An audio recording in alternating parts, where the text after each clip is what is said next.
Hello friends, आप सभी का स्वागत है आपके अपने YouTube channel GK tricks with Sadiq में। दोस्तों, आप सभी को जिस वीडियो का इंतज़ार था वो वीडियो हम ला चुके हैं। जी हाँ फ्रेंड्स, आरआरबी मुंबई का पूरे यूट्यूब पर पहला मेडिकल और डीवी का इंटरव्यू हम लेकर आ चुके हैं। आरआरबी एनटीपीसी के लेवल 6 का डीवी और मेडिकल क्लियर करने वाले एक छात्र का जो है हम इंटरव्यू लेकर के आए हैं और जो है अब बस इनका ज्वाइनिंग का इंतज़ार है। जी हाँ फ्रेंड्स, और यहीं पर अगर हम बात करें तो देखिए दोस्तों, जब हमने ये वीडियो बनाई थी उसमें जो है 2 कंडीशन आपको मैं बता दूं कि पहली कंडीशन ये है कि हमने जब वीडियो बनाई है तो थोड़ा माइक इशू आ जाने के कारण वीडियो कंप्लीट होने के बाद जो है हमने देखा तो इसमें वॉइस का थोड़ा मीटर है, लेकिन यदि आप ईयरफोन लगा करके सुनोगे, ईयरफोन लगाकर अगर ये पूरा इंटरव्यू देखोगे तो आपको वॉइस अच्छे से सुनाई देगी। आई होप कि आपको वीडियो भी पसंद आएगी। तो चलिए दोस्तों, हम शुरू करते हैं और चैनल को सब्सक्राइब नहीं किया तो प्लीज़ चैनल को सब्सक्राइब जरूर कीजिएगा। तो चलिए दोस्तों, हम वीडियो को शुरू करते हैं।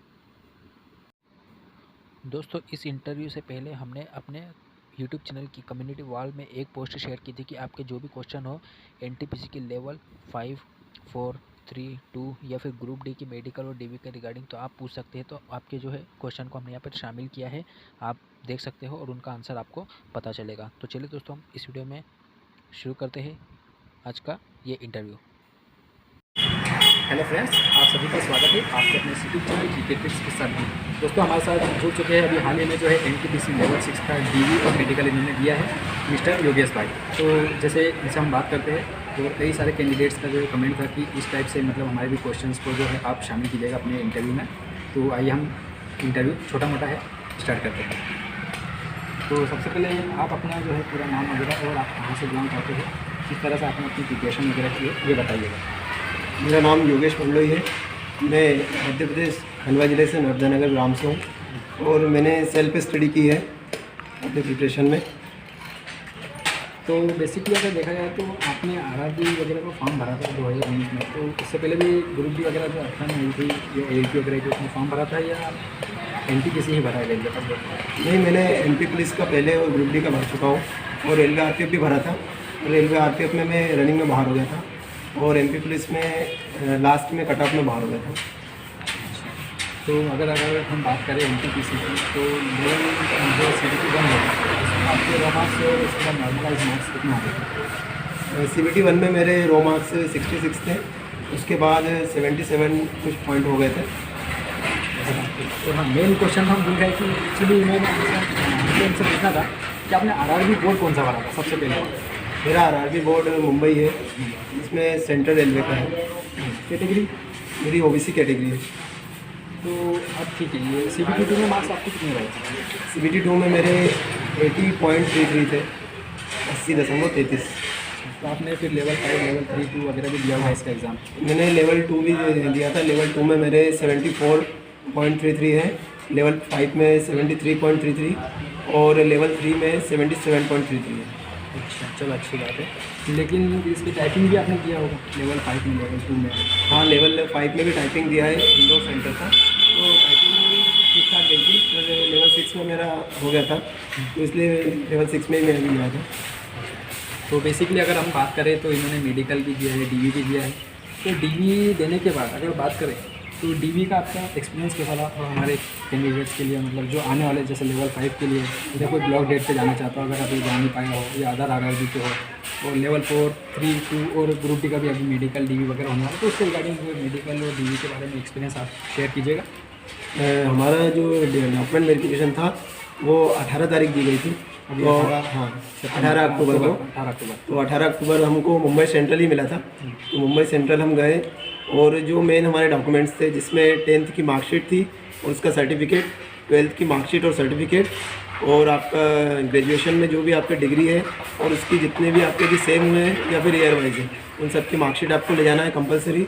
और आपका यदि ओबीसी कास्ट के हैं तो ओबीसी का जो आपको सेंट्रल का जाति प्रमाण पत्र प्रोवाइड कराया गया है, वो जाति प्रमाण पत्र और डिक्लेरेशन फॉर्म, और इसके साथ आपकी करंट की फ़ोटो और आपका आधार कार्ड और पैन कार्ड, सिर्फ इतनी चीज़ें आपको ले जाना है। अगर कई सारे कैंडिडेट्स क्या होता है कि जो 10th या 12th की या ग्रेजुएशन की मार्कशीट में नाम में स्पेलिंग में मिस्टेक हो जाती है, तो उसके रिगार्डिंग कोई जैसे कोई गलती है, एप्लीकेशन फॉर्म में कुछ और मिस्टेक हो जाए, कोई गलती हो जाए, तो उसके रिगार्डिंग कुछ बताया जाएगा वहाँ पर, या ऐसा कोई कैंडिडेट मिला जिसमें ऐसी कोई बात सामने आई हो?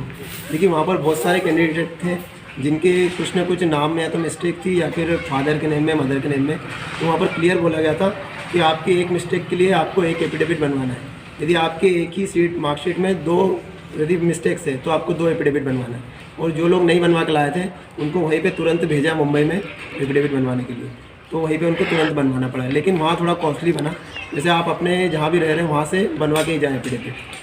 मतलब बेहतर तरीका यही है कि अभी जिसका टाइम रहते हुए अभी डीवी नहीं हुआ, जैसे लेवल 5 भी अभी बाकी है रिजल्ट आना, उसके बाद डीवी होगा, तो अगर कुछ ऐसी गलती हो कि कोई मिस्टेक हो अपने डॉक्यूमेंट्स में तो अभी सुधार कर लो तो बेहतर होता है। एफिडेविट वगैरह चल जाता है, तो ऐसी दिक्कत वाली बात नहीं, दिन में कोई टेंशन वाली बात नहीं है। अब इसी के बाद अगर हम बात करें तो जो स्पेशली कास्ट का जो एक इशू था कि जैसे ओबीसी का कोई स्टेट का ले जाता है तो स्टेट का मांगा था या फिर सेंट्रल का ही चाहिए। वो जो एनटीपीसी का सेंट्रलाइज एम्प्लॉयमेंट नोटिफिकेशन जो आया था, डिटेल में नोटिफिकेशन जो वैकेंसी का दिया गया था, तो उसमें नेक्सर दिया गया, तो वही चाहिए या अदर भी चलेगा, जैसे कोई एसएससी सीजीएल का भी बना के ले जाता है? देखिए, वैसे तो आप रेलवे के फॉर्मेट ले जाएँ तो अच्छी बात है, लेकिन यदि आपका अदर सेंट्रल का बना हुआ है तो वो ले जा सकते हैं। लेकिन आपको वहाँ पर स्टेट का आपके जो बना हुआ है वो ज़रूर ले जाना पड़ेगा, क्योंकि वो आपके स्टेट का चेक करेंगे, उसके बाद आपके सेंट्रल का भी चेक करते हैं। मतलब दोनों ही होना आपको जरूरी दोनों ही ले जाना जरूरी है। लेकिन ये हो सकता है आरआरबी मुंबई ने ऐसा किया हो, अगर आरआरबी में तो शायद मुश्किल होगा, लेकिन आप लेके जाओ कोई भी आरआरबी को तो आपको ज़्यादा बेनिफिट होगा। और इसी के बाद अगर बात करते ईडब्ल्यूएस वाला कोई ऐसा कैंडिडेट जिसको मतलब कुछ इशू आया हो कभी आपकी नज़र में उस टाइम पर, आपकी शिफ्ट में कोई इशू नहीं, वैसे किसी भी ईडब्ल्यूएस या कोई भी हो उनसे किसी को कोई प्रॉब्लम तो नहीं आई है। यदि मैं अपने साथ में सर्टिफिकेट ले गए हैं तो कोई प्रॉब्लम नहीं है, और अपने एफिडेविट ले गए तो सबका डॉक्यूमेंट वेरिफिकेशन हो रहा है, इसी कोई प्रॉब्लम नहीं आई। मतलब इजीली अगर देखा जाए तो अभी मतलब ये मेडिकल वगैरह जो डीवी वगैरह हो, मतलब उसमें किसी प्रकार कोई दिक्कत नहीं है। आपको कोई इशू है तो वो जैसा आपको मतलब बुला रहा है कि 2 दिन बाद ये डॉक्यूमेंट जरूर कंप्लीट करके लेते हैं, ऐसा कुछ? यदि किसी का भी डॉक्यूमेंट वेरिफिकेशन में कोई दिक्कत आ रही है तो उसको मेडिकल का मेमो तो दे रहे हैं, लेकिन जिसे मान लें आपको कोई सा भी सर्टिफिकेट कम है तो इसके लिए आपको ब्लॉक डेट दी गई है 7 नवंबर, तो 7 नवंबर को आपको जमा करके आना है। बाकी सबका डीवी कंप्लीट होगा, ऐसा कोई प्रॉब्लम नहीं। मतलब चलिए ठीक है, ये तो बात हो जाती है डीवी की। अब बात करते हैं मेडिकल की। तो मेडिकल में आप अपना एक्सपीरियंस शेयर कीजिएगा, क्योंकि कई सारे कैंडिडेट्स को बहुत सारे क्वेश्चन देते हैं, किसी को क्या प्रॉब्लम होती है, किसी को क्या क्वेश्चन होता है, तो इसके रिगार्डिंग थोड़ा आप शुरू से बताएं कि मेडिकल में क्या हुआ, कब आपका मेडिकल हुआ, दिवाली से पहले हो गया था या बाद में हुआ? क्योंकि मेडिकल के लिए हमको 19 तारीख मिली थी और कल्याण सेंटर मिला था। सेंटर अलग अलग मिल रहा है, किसी को मुंबई मिल रहा है, रतलाम मिल रहा है, पुणे, हमको कल्याण सेंटर मिला था। तो हम जब कल्याण सेंटर गए वहाँ पर कुछ अलग फॉर्मेट चल रहा था। वहाँ पर एक दिन में सिर्फ 5 बच्चों के मेडिकल करवा रहे थे, तो इस हिसाब से हमको डेट मिल गई थी कि आप 27 तारीख को आइए, 27 तारीख के दिन आपका मेडिकल कंप्लीट होगा। तो फिर हम 27 तारीख के दिन गए वहाँ 9 बजे। तो वहाँ पर हमारे मेमो था, वहीं पहले से जमा हुआ था मेमो जो हमारे डॉक्यूमेंट के साथ। तो फिर वहाँ से हमने सबसे पहले हमारा मेमो लिया, उसके बाद उसमें हर रूम के एक रूम नंबर लिखा हुआ था कि कहाँ पर आपको कौन सा टेस्ट कराना है। तो सबसे पहले हमारा ब्लड टेस्ट हुआ, उन्होंने हमारा सबसे पहले ब्लड टेस्ट किया, वो जो खाली पेट किया 10 बजे। फिर हमको बोला आप कुछ खा के आइए, फिर उसके बाद आपका एक बार और ब्लड टेस्ट करेंगे। इसके बाद हमारा एक्सरे हुआ, ईसीजी टेस्ट हुआ और फिर आई टेस्ट हुआ, सब कंप्लीट होते गया। उसके बाद हम खाना खा के एक बार 2 बजे गए, 12 बजे गए, फिर एक बार और हमारा ब्लड टेस्ट हुआ वहाँ पर, और फिर इसकी रिपोर्ट आई है लगभग 3 बजे रिपोर्ट है इसकी हमारी। फिर इसकी रिपोर्ट और यूरिन टेस्ट की भी उसी समय हमने रिपोर्ट दे दी हाथ के हाथ। और ये सब रिपोर्ट लेकर, ईसीजी की रिपोर्ट लेकर हम मैडम के पास गए। एक जो मैडम थी आई टेस्ट वाली हमारी, वो हमारी मेन हेड थी, जिनके पास हमको सब चेक करवाना था। फिर जो ईसीजी की रिपोर्ट थी, जो भी रिपोर्ट हमको मिलती है चेक करवाने की ईसीजी की, ये सबको हमको डॉक्टर से चेक करवाना पड़ता है और उनके साइन करवाना पड़ता है।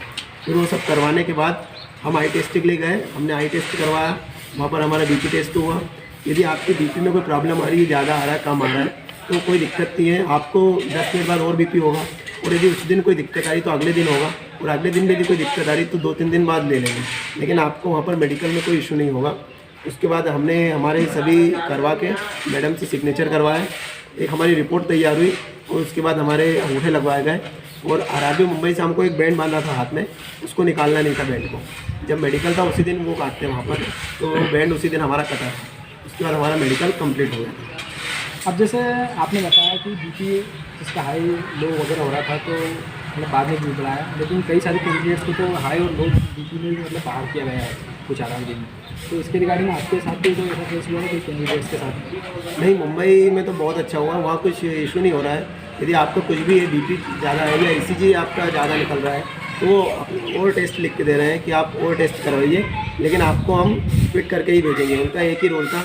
हम जब गए थे वहाँ पर तो वहाँ के सरों ने हमको यही बोला था कि हम एक दिन में सिर्फ 5 कैंडिडेट का कर रहे हैं, लेकिन किसी को हम अनफिट नहीं कर रहे हैं, सबको हम फिट करके दे रहे हैं। चलिए ठीक है, ये तो अच्छी बात है कि मतलब मेरे के लिए अगर देखा जाए तो मुंबई जो है पूरा स्मूथ कैंडिडेट्स की भावनाओं को समझ रहा है। अब इसके बाद अगर बात करें तो कोई आँखों का कोई प्रॉब्लम किसी कैंडिडेट्स के साथ की, जैसे A2 मांगा है 6/9, किसी का 6/12 हो जाए, A3 हो जाए, तो उसके रिगार्डिंग ऐसा कुछ आया था तो क्या सामने? देखिए आई टेस्ट में तो ऐसा है कि वहाँ पर 6/9 का ही कर रहे हैं, इससे ऊपर नहीं कर रहे, 6/9 कर रहे हैं।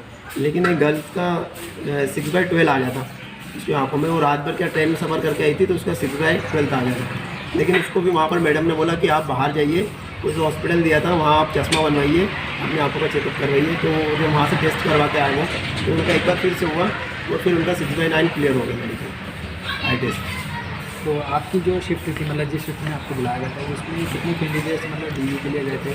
जैसे अलग अलग दिन में DV हो गया तो उसमें कितने एब्सेंट रहे, तो देखने में आपका? हमारी शिफ्ट में लगभग 150 कैंडिडेट गए थे 18 तारीख को। इसमें लगभग 20 कैंडिडेट, 20 से 25 कैंडिडेट एब्सेंट थे, बाकी पूरे क्लियर हो गए, सब लोग आए। और अंडरटेकिंग जैसे लेवल 6 में किसी ने ज्वाइन करना तो उसको लेवल 5, 3, 2 वगैरह छोड़ना पड़ेगा, तो इसके रिगार्डिंग भी वहाँ पर ऐसा कुछ केस आया होगा जिसमें लेवल 6 का भी अंडरटेकिंग नहीं भरा हो कि नहीं मुझे लेवल 6 नहीं चाहिए और नीचे लेवल की चाहिए, क्योंकि अलग अलग रिक्वायरमेंट मेडिकली भी अगर देखा जाए तो उसके हिसाब से भी रहता है ऐसा कुछ? देखिए वहाँ पर जब हम डॉक्यूमेंट के लिए जाते हैं तो एक फॉर्म देते हैं जिसमें आपके नाम वाम रहते हैं और आपने जो एग्ज़ाम दिए कब दिए वो, उसके बाद 2 फॉर्म और मिलते हैं और एक अंडरटेकिंग फॉर्म मिलता है। यदि आप उस अंडरटेकिंग फॉर्म को फिल करते हैं और आप अपने सिग्नेचर उस पर कर देते हैं तो आप सिर्फ उसी वैकेंसी के लिए मान्य रहेंगे, बाकी आप फिर लेवल 5 और जो भी आएगी उसके लिए नहीं रहेंगे। तो हम सबसे वहाँ पर अंडरटेकिंग पहले ले लिए थे कि आप अंडरटेकिंग यदि भरते हैं तो आपका लेवल 6 नहीं होगा, उसके बाद फिर आप लेवल 5 और इसके लिए मान्य नहीं रहेंगे। और इसके बाद एक कैंडिडेट्स का हमने आज ही कम्युनिटी में हमारे डाला था कि कुछ क्वेश्चन तो पूछ सकते हो। एक कैंडिडेट्स का था कि ईयर का कोई इशू होगा, तो उन्होंने पूछा था ईयर की भी कुछ जाँच हो रही कानों की, मतलब ऐसा कुछ आपके साथ हुआ था? नहीं, हमारे साथ तो एयर टेस्ट भी कुछ नहीं हुआ, सिंपल ब्लड टेस्ट हुआ था, उसके बाद हमारा ECG हुआ था, एक्सरे हुआ था, आई टेस्ट हुआ था और नॉर्मल हमारे जो लेग हैं उनको फ्लैट करवा के दिखाए थे खड़े होकर कि आपके लेग्स दिखा दीजिए, बाकी हाइड्रोसिल है और कुछ भी टेस्ट नहीं हुआ। और एक और कैंडिडेट्स का बड़ा अच्छा क्वेश्चन था कि कलर ब्लाइंडनेस को लेकर के, हालांकि रेलवे में बहुत सारी पोस्टेज में कलर ब्लाइंडनेस चलता ही है, लेकिन एक कैंडिडेट ने पूछा था कि कलर ब्लाइंडनेस की जो बुक होती है वो सिर्फ पढ़ाते ही या लिखाते भी, ऐसा कुछ भी पूछा था उन्होंने, तो उसके रिगार्डिंग आपको क्या हुआ था बताइए? क्योंकि वहाँ पर कलर ब्लाइंडनेस के लिए एक बुक रहती है, उसमें आपको नंबर्स दिखते हैं, तो वो नंबर आपसे पढ़वाते भी है, एक पेज पे उसके अंक भी लिखवाते हैं कि कौन सा नंबर है, तो आपको पढ़वाएंगे भी और अंक भी लिखवाएंगे। चलिए ठीक है, मतलब आपका फाइनली अच्छा रहा। लेवल 6 का जो DV और मेडिकल हुआ, मतलब बेसिकली अगर देखा जाए तो पूरा प्रॉपर तरीके से हुआ, कहीं कोई प्रॉब्लम नहीं आई? नहीं, मुझे कुछ भी प्रॉब्लम नहीं आई है, बिल्कुल प्रॉपर तरीके से हो गया था हमारा। तो मतलब आपको पूरी उम्मीद है कि मतलब जल्दी ही आपकी मतलब जो है इधर आ सकता है, मतलब पैनल वगैरह जब भी आ गया? हाँ, अब एक जैसे ब्लॉक डेट दी गई है तो उसके बाद जो भी बच्चे बचेंगे उनका भी मेडिकल लगभग 10 दिनों में हो जाएगा, उसके बाद पैनल आएगी और पैनल के बाद फिर ज्वाइनिंग का जब भी आएगा। तो RRB मुंबई में किसी ने ऐसा पता किया था कि जैसे पैनल जैसे ब्लॉक डेट के कितने दिन बाद आ सकते हैं, ऐसा कुछ? ऐसा कुछ हमको बताया तो नहीं है, बाकी उन्होंने बोला है कि आपके जब भी मेडिकल होंगे उसके कुछ समय बाद जैसे 10-15 दिन बाद आपका पैनल आने के चांसेस हैं।